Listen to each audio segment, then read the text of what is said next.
So I just saw Zombies 3, the new Disney Channel movie, and I took some notes.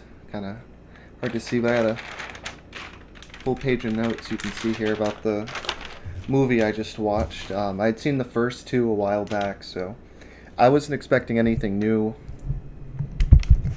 or crazy for the third one. So the overarching plot of Zombies 3 is they need to win the championship game. So all members of the monster community, so they had just zombies and werewolves, so they can be admitted into college. And the whole game, the whole movie rides on the main lead character, zombie character, winning the big game because there's a college scout that's going to be there, so they can see so he can get into, as they say, break the glass ceiling. So right away, it's the pre-game. Everyone's starting to get excited. We have our first song, which is just kind of them singing about, oh, we gotta win, we gotta break in, we gotta get this bag. And immediately after that, an alien ship appears and lightning starts happening. It's a big storm, lots of thunder. Everyone's scared. A guy holds up this like trumpet that has like five horns. He goes, doo doo, whatever. You never see that guy again, but he's just there because he's playing in sync with the music because it changes from like happy celebration to we got some drama on our hands. Um, so they have a rap-ish song because it doesn't sound like they talk fast, but then it like the chorus is like just normal pop songs, and it's about how aliens are ruining the big game, that there's an invasion happening. That's what the first song is about. So then the aliens land and they have like this side by side dance battle. You will get secondhand embarrassment. It's pretty rough. So all the aliens start talking, and then they say like they're like this distance away from each other. Like I'm here, and where you're watching would be the monsters trying to like getting ready to like fight them. They say they're looking for a map to Utopia, but apparently the monsters didn't hear that, and it's supposed to be like their secret mission. So they open like this. They destroy something in the ground, and it's like this pod of a ship that looks like a Dragon Ball Z pod. And just a video screen pops up, and it's one of the aliens. Also, they look pretty ridiculous. Looks like they have a welder's mask on because they only have like one line of vision here. But they like right after that message, they take off the mask like right away, and they never wear them again. But the message is it's like, hey, I hid the map to Utopia here. That's what the aliens are looking for. So they're like, okay, we gotta find it. But then the audio transition cuts out. They're like, oh no, the video file's been corrupted. Oh no. They also address that they can read each other's minds, and they're telepathic. They're all in harmony. They're not like a hive mind. They also have these emotion depressors that once they turn it off, they never put them back on at all. So that never comes back. The horn guy never comes back, and the fact that they can all read each other's minds never comes back.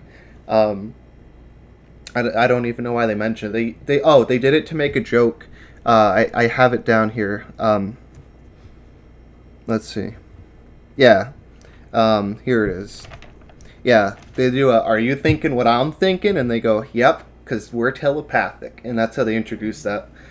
And right before that, while the alien ship's crashing down and ruining the big pre-game party, someone makes a keep calm and like carry on joke. A little dated, I would say, but oh boy, it sure was funny. Haha. They're called the Mighty Shrimps too. That's the team name. And there's a little bit with the shrimp mascot when they're all running from the initial invasion, how it's like his shadows being shown on a wall, and they're like, but it's okay because it was the shrimp mascot. They're like, oh, we were looking for you, buddy.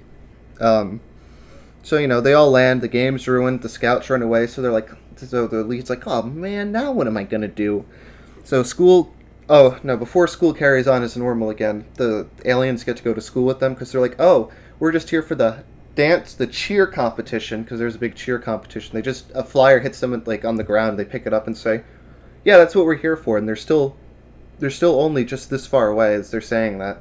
But then that turns out to be their secret mission, that they're looking for the map. So they ask the main lead guy, they're like, what's the most like precious, like important thing in this seaport where it takes place? I think that's what it's called, seaport.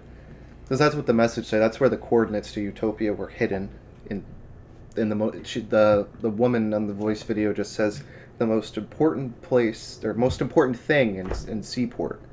So they find out it was this moonstone. That was a big plot point of the second movie. I was like, okay, to be expected. So the werewolves get a little like, testy about it. They're like, you can't go near that. Then they use like they have like this little like portable like circle thing, and it's like an iPad basically. They do everything on it. Oh, no, that's not true. They have these glasses that only show in one scene where she puts them on and she looks up the college that he wants to get into, and she gets all the information at once in her like little visor like her Google Glasses thing. And then they never use those again. They just use the portable iPad that like pops out of their like gauntlet wrist thing that they have. And she erases the mind of the werewolves of them at like, I don't know, they have a really weird confrontation that it doesn't even make sense. Well, whatever. They have some typical fish out of water stuff. They do like three things. It's whatever. Who cares? The second song. Oh yeah, this is an important part. This is right after they just get there. The second song is the two leads saying that they're going to be together forever, and that everything is fine, and they're going to like be together forever. That's that whole point of that song. Let's see. Oh, okay. I sorry. I have notes for all the songs. The fifth song I didn't write anything because it's not about anything. It gets pretty confusing. So, God, I wish I wrote all this stuff in order. Okay. The mothership. That's where they come in a mothership. It has like a loud voiceover thing when they're going into school. It's like, did you forget this? Did you forget that? And it's supposed to be like their mother because then it like acts like it does that thing. So it's like, haha, the mothership acts like their mother. Very funny. But then nothing happens that one day at school that they spend there. Just one day at the school. They go to the Moonstone, which is just in the middle of the street. It's like really big too. It would be like a I don't know, like a small statue of something, like anywhere else. So they go to it and they're like, oh no, there's a force field around it. And they like knock out one werewolf with their iPads. They get to the Moonstone. They take away the firewall by just shooting it with electricity, and then it just goes down. So that was that. And then they go to the moon. They actually can see the Moonstone. They hold up the iPad, and it's like, no, the cords aren't here. So then they tell the main two leads that, guys, we lied. We're not here for the cheer competition. We're actually here to find coordinates to go back to find a new place to live because our planet got destroyed. And we need to find the most precious thing. And then, but before that, the aliens were like really cocky. They were like better at the main cast at everything. They did that typical trope.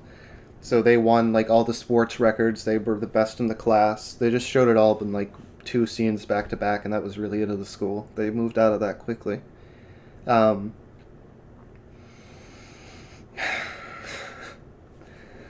So, I mean, after all that happens, and they were on their merry little way to finding what the next like thing is, the main lead woman was like, "What if it's cheer?"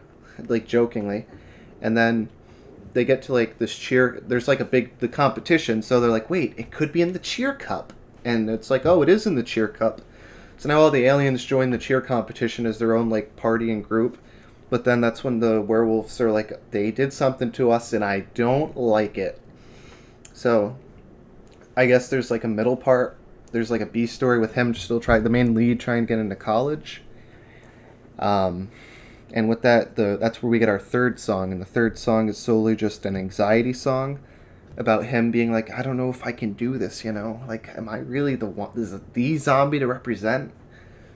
But the problem is that the song, the only reason why I even noted it down, I would have skipped over, it's just, it wasn't like dubbed in right. Like, the audio of the actual singing sounds like it was recorded in like another room, but the music sounds normal, like you would hear any other song in one of these, musical movie hybrid things. But if you hear the second song in the movie, it doesn't sound right. Something is wrong with the audio, the way it was patched in. Like, and just the singing part. This is just the singing part. It's not the music and all that is fine. The lip syncing that they did with it's fine. But whatever they did with the audio in that track, it just doesn't sound right. So then after that, this whole song is him hyping up because the scout, no, not the scout, they're having the college interview is happening at his house. And that's when all of a sudden the main lead starts having these electrical powers. So she zaps him, and the zombies all have these Z-bands on their wrists, so they don't, like, they like Hulk out if they break, and they'd be like, "Rrr," and they start trying to eat people. So her electric powers start to fry his Z band, and he goes, "I can't do it." He freaks out the college interview, and she runs away. And then he sings like a five line song about like, "No, I can do anything. I'm a zombie." Then she goes like, "Okay, we'll take that into consideration."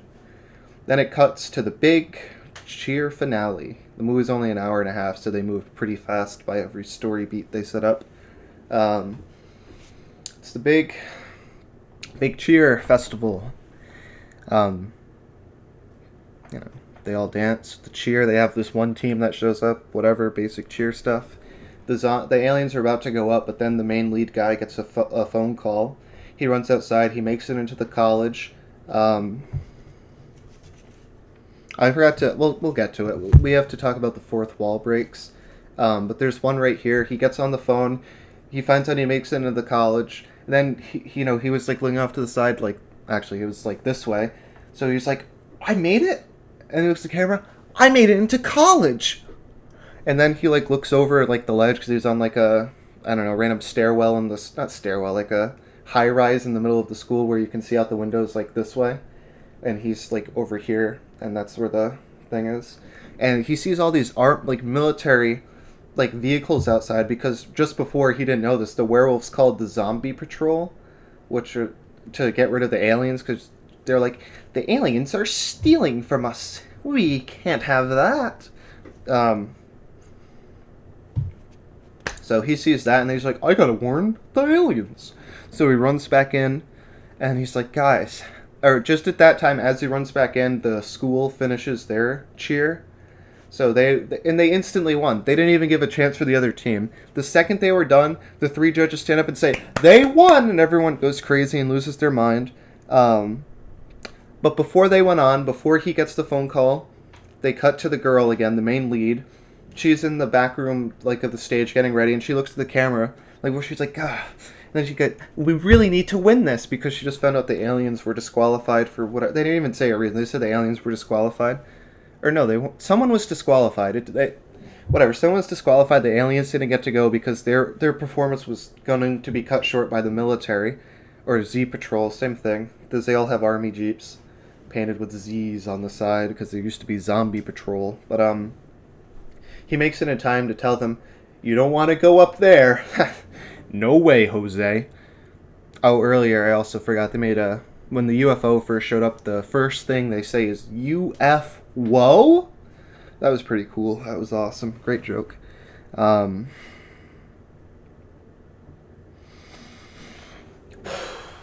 So they got the zombies. They got the zombies there. There's like another standoff. The werewolves are on this side. They're like, give you're stealing from us, even though you just won the tournament. But the girl who won's like right behind them, so she'd be like right here, standing behind them, because they were still on stage, because they literally won the second they were done. The judges didn't even say, "Okay, we need to talk about it. We need to vote." Happened right away. And yeah, she joins the zombies, because we also find out she's starting to realize the main lead, who in the first movie, the big reveal of the first movie was that she had silver hair for whatever stupid reason. And zombies were allowed to go to high school. And the second movie was about accepting werewolves in the Moonstone. And this movie is about accepting aliens. But anyways, so the whole lightning thing comes back. She's like, "No, guys, I'm an alien. I found out." Because it reveals because they went on the mothership and they actually decoded the video. Because he hit it like the Fonz on the jukebox. It came back to life, and they got the full message. And the person giving the audio thing, she took off her like horrible mask, and she was like, I put the code in the thing I love the most. My daughter," or she didn't even say that. She just said something stupid about like, "I've been on this planet for so long. I have a daughter," stupid name. And then the lead girl who was on the ship for whatever stupid reason was like, "That's my mom's name." So that's why she's starting to realize, I'm an alien? And that's why she has the lightning powers. So that was a big reveal. I'll say in the front, spoilers. Big spoilers. Spoiling it all. I don't know. That was that. What do we have for fourth song? Oh yeah, we have a fourth song that is the cheer performance that she gives. It's about that she knows who she is, but the first half of the song is about how she was afraid. She was like sad and didn't have any friends when she didn't know who she was, and then the big finale of the song is the cheer competition, which is like, I know who I am now. I got it. Let's get this. Let's get this W. Let's get this W. So that was the cheer competition. They were actually on a stage, so I'll give them credit for that. The stage was pretty big. I don't know what the crowd was because they didn't show it. It was all about their performance. All of the dance, the music numbers were really really choreographed. Like they were pretty tight about that. They were all the same though. They were all dance mobs. They didn't give the leads. The leads got the solos, but they were still all dancing in the crowd. So I don't, whatever. So at this point, they run outside. The aliens and the two leads, they join the aliens team because they're like, no guys, they need to find a way home. And so now it's like them versus everyone. And they try to get beamed up when they go outside. They're in a trap, even though the guy saw the trucks there. They still went out the same way right into the trap. So I don't know why he led them to that. He willingly led them to that because he was the one that was like, come on guys, let's get out of here. Like he didn't say it like that. They were running because they were starting to get chased. And they tried to get beam up to the ship, but the werewolves used their moonstone they all have and howled, and it made the ship deactivate the beaming up, like Star Trek beaming up. So then they were all on the ground, and then the big reveal that she told everyone that she was an alien, and then her dad was like, "No, not my daughter." And she turns into the alien, so she gets blue hair and blue clothes. That's what the aliens wear. They just have blue hair and blue clothes. Like, all the zombies have ripped clothes and green hair, and all the regular people are just whatever. Oh, all the werewolves wear leather too, and they all have fangs. And their eyes turn yellow when they wolf out, when they yell at the crowd. God. Then they have a fifth song. This is towards... Oh, no, that's a spoiler. No, we'll get there. So then everyone's like, oh, okay, I get it now. You needed the cup because that had the coordinates. They scan the cup, it doesn't have the coordinates, and that's what she's like, I'm the most important thing to my grandmother. So they scan her, and she has the coordinates the whole time. Then they beam up to the ship, and she's like, to her boyfriend, who they said they're going to be together forever, she was like, I gotta lead them, the coordinate, I have to go with them. And he's like, okay. So she gets beamed up with them, and she's like, I'm doing it. This is really sad. They sing like a... Actually, they don't sing a song. She's just sad. Yeah, they didn't sing a song there. I'm surprised. Also, all the music, even though some songs were pop, it still had very heavy, like, techno bass. So it was, like, implied that it could be rap. Because I would say all the songs were rap-ish. Like, they were really fast, but there was no, like, single line of someone dropping a sick beat. It was just talking fast and then a slow chorus. So all of the songs were kind of structurally the same. They just sounded a little different. But if you heard all of them, it just sounds like generic kids' music and a thing. Because all the words were really short and easily repeatable. All the songs had, like, really repetitive, lyrics and everything. I'm going to have a sip of my brew. That hits the spot. Okay. So they're on the ship, and everyone's really sad. The werewolves are like, they did steal from us. They took whatever the main girl's name is. I think the main lead's name was Zed.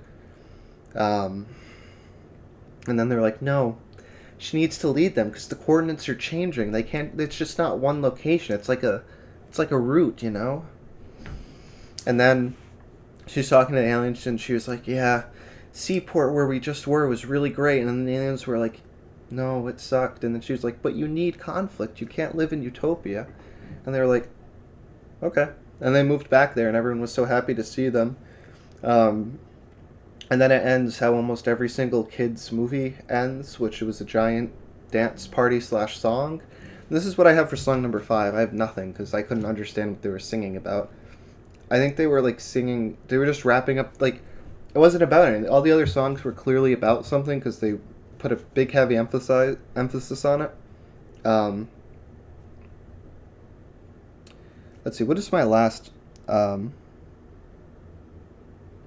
Whatever. They're now that the plot's done and everyone's happy, and they all got into college. Now I can just kind of talk about the movie generally.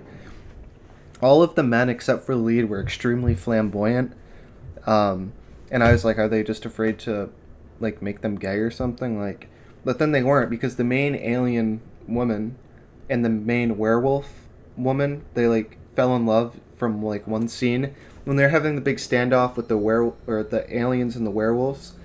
The werewolves were like growling at them, and then the main lead was like, um, and the main alien was like, "Wow, they're excited," and then the main lead was like, she wants to rip your heart out," and the main alien woman was like, "She can have my heart," and then they just got more and more flirty to like where the credits were rolling with the last song. They were like holding hands and stuff, so they weren't afraid to make gay characters. I just don't know why they made all the men so flamboyant if they like were clearly like okay with showing like gay relationships. And it was just like the main guy in the cheer squad was the biggest standout guy where they just made him like self-absorbed, like incredibly self-absorbed. I don't feel like they really had a direction for any of the men besides the lead. He had like a best friend who like doesn't speak English. He talks really funny, going like Zimbao, like make they're saying zombie like Z's in front of everything, and then understanding him like yeah, cool. And there was a character who showed up the entire movie on a video screen. She was working at some indie corporation that made the Z bands as an intern. I feel like she was filming something else because they just showed her on a video screen the entire movie, and she was in physically in person in the other ones. So I feel like she kind of had like a casting confrontate, like there's some sort of conflict with her schedule. But she was in a lot of scenes still. But I feel like everything that she filmed probably just took an hour. Because really it was a lot of her just being there with on the robot like screen. The robot looked like one of those like viewer things that when you're at a tourist location, when you're on like a big bridge, you put the quarter in, you put your eyes up to it. It was like the head of that and the legs of like a what's the thing whatever the thing Paul Blart rides into battle with, the thing you ride like this and you lean on it. It had the wheels of that, so it got around fine. Let me just take one last. Yeah, the werewolves were the only ones suspicious of the aliens the whole time. Ends with a dance party. Said that. It's classic ending or kids movie. Oh yeah, and it ends the ship before the big like it's okay. We gotta say goodbye and go up into space. The werewolves were like, hey, you can actually use the moonstone to power up the ship because we feel bad about being so suspicious and evil to you. The lightning powers, the only thing they did with that is they let her power up the ship. Like, she held on to, like, a jumper cable so she could be the transmitter. Because I guess the Moonstone is deadly to the alien race. They didn't say what alien race. They just said their kind. They kept it vague. Very vague. I feel like they're going to make a fourth one, really. They'll just make a prequel. They'll make a really hyper-realistic, gory, terrifying prequel where we get to see... Because I don't remember in the first one, I don't know if they explained how being a like zombie works. Because they all have white like makeup on their face, so they look kind of like pale and ghastly. But it's like, are they dead? Like when they get bit, did they die and come back? Because it's like, does they have like a countdown time before they slowly die? They didn't make that clear at all. So the fact that he's dating a normal girl, like is she gonna age and he's just stuck like that forever? So I feel like they should explain that or. Go over that. Yeah, I'm tired after seeing that movie. That was brutal. I'm just going to go over my list. Let's see. Went over all that. They win the cup instantly. Trumpet Kid. I wrote in my notes multiple times. You won't be able to see it because I have my camera's a little wonky right now. If I do this, you can see on the side there, all those arrows are pointing to the secret mission. I wrote like 5 things because they kept just changing what it was whenever they got to it. Like, if there was any obstacles at all, they were overcome within a minute or while they were there at the like object. So that's why I was thinking, why have it be a conflict at all if you're just going to make the solution like a quick fix, like a YouTube life hack that took like 5 seconds. Like, you just could have used that time to build a more realistic relationship with some of the characters. Like, 'cause you can't just say, oh, they were friends from the first movie. Well, no, I didn't see any chemistry. They were hated in the first movie. At the very end, when they're all in a group on their graduation, one of the humans was like, "Man, I was terrified when I first met you. That was it. It was only an hour and a half, so and it wasn't even like made for TV. It's directly to, Disney Plus. So I don't know. I don't know what was so hard about just adding more time. Like they made it. It's an hour and a half. Was it made for 30 minutes of commercials sprinkled in? I think it was way too short for what they were trying to do. It seemed really rushed. And I know it's a kids movie. I get it, but when you, well, actually now it was a kids movie. Just wasn't. It wasn't good. I didn't enjoy it. I did laugh at UFO because that was hilarious. The shrimp mascot became my favorite character along with the main flamboyant. All like I said, all of them were flamboyant, but there was probably like a ringleader, which was the main cheer guy. But he was just self-absorbed flamboyant, and they all wore pink. I don't know. I feel like they didn't even set up anything though. It wasn't even like, oh, they were setting up stuff. It just didn't go anywhere. No, the only thing they set up were those Google glasses that instantly gave them information, and that they're all they've said a couple times that they were all harmonious, but they didn't say that they're all I can read your thoughts like they're each other's. They only did that once, and they didn't use it at all. I felt they could have I don't know. What do you even do with the kids movie really? How do you make a good kids movie? Honestly. You look back at a kids movie, Shark Boy, Lava Girl, people love that movie. Why? I don't know.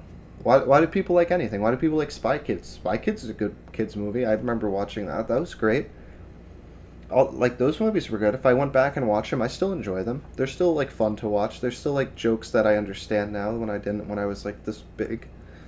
Like, why are those fondly remembered in something like Zombies 3? Same thing with the Descendants movies. I watched all three of those probably a year or two ago, all in succession.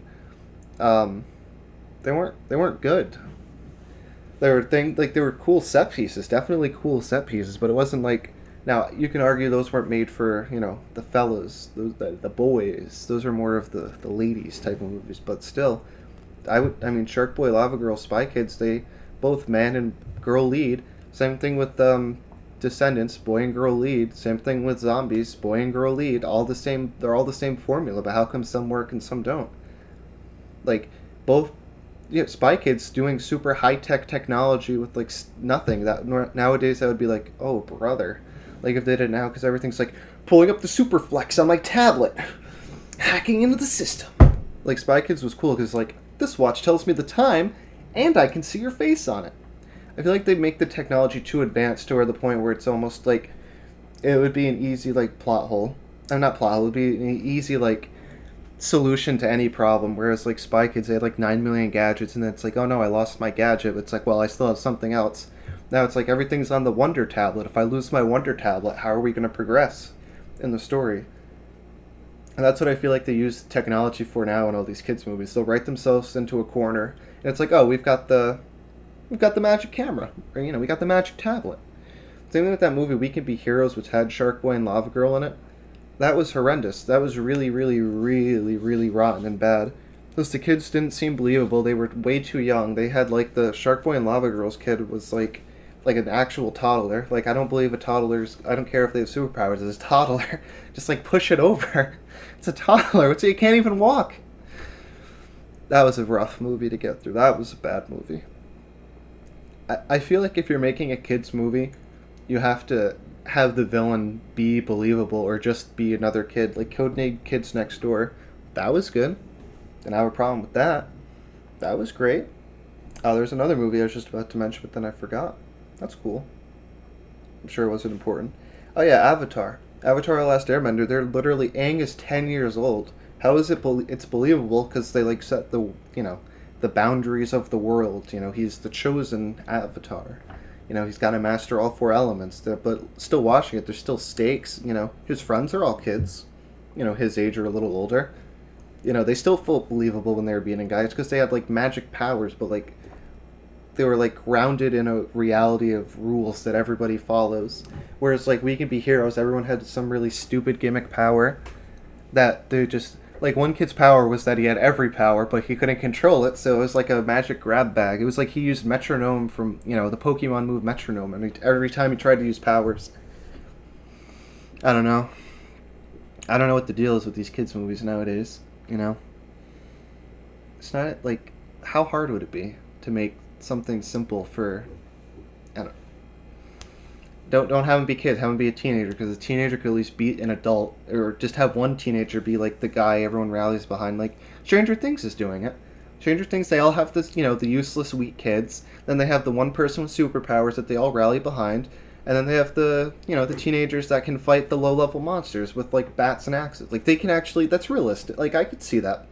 Like the Stranger Thing, not a demigorgon. That's why that was like the big boss of season one. Like I get that because she like that was fine and like she can like twist heads and like snap necks like the that's fine like the teenagers like I should be able to like beat a bat, I should be able to beat like one of those devil dog things from season 2. I could see myself with a bat like beating that. I wouldn't be able to see myself beating like the mind rapist or whatever that thing was. I couldn't like that's why I need the MacGuffin character. I don't know. I feel like if you have a kids movie, just have a nice, simple, like supernatural magic person, so everything will seem believable. There was no really villains in the movie that Zombies 3.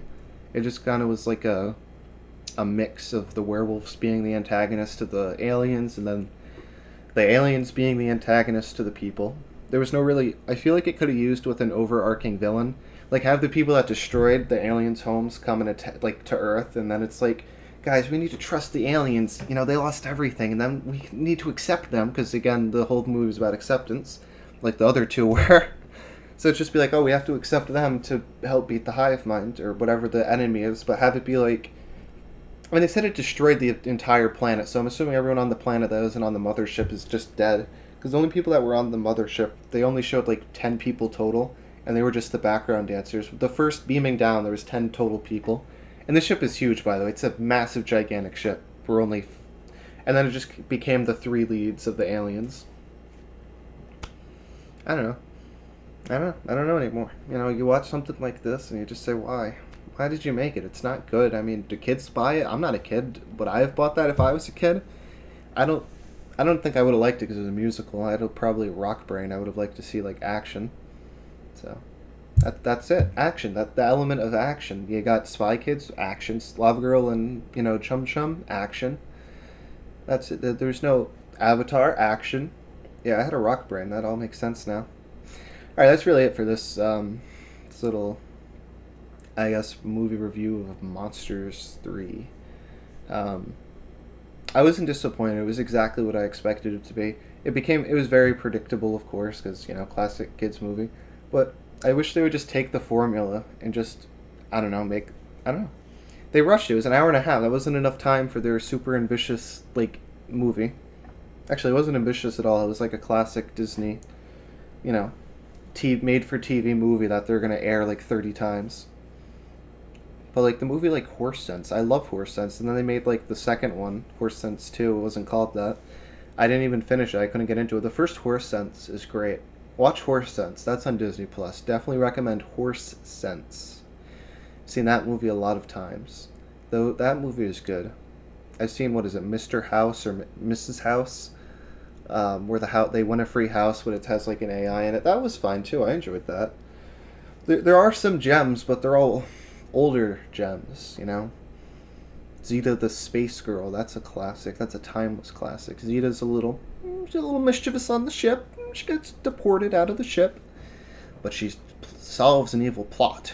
And then there's like 5. There's like 5 Zeta the Space Girls, so if you want a nice, beautiful trilogy, there's another one. It's like Zeta 1, or just Zeta the Space Girl. Zeta 2, Spacin' from Space. Zeta 3, Revenge of Zeta. No, that's it. I've gone on long enough about the current state of kid movies. I'm sure they will make a prequel, Zombies 4, the beginning, something stupid like that. Easy money. Another hour and a half movie. You show his daily life at his regular school, then zombie apocalypse. But how do you make that safe for kids? Because all the zombies have green hair all of a sudden.